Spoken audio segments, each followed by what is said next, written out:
In this video, I'll show you how to set up debug logs and trace flags in Salesforce so you can troubleshoot Apex, flows, validation rules, or integrations with more clarity.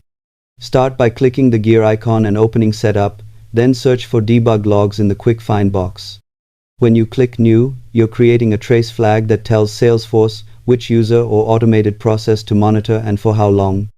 Choose the correct traced entity, usually the user who will reproduce the issue, and set a short start and expiration window to avoid unnecessary log volume.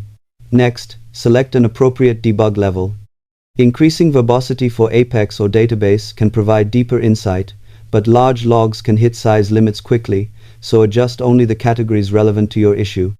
After saving, reproduce the problem and review the generated log entries. Keeping trace flags targeted helps maintain performance while capturing meaningful data. Subscribe for more practical Salesforce tutorials.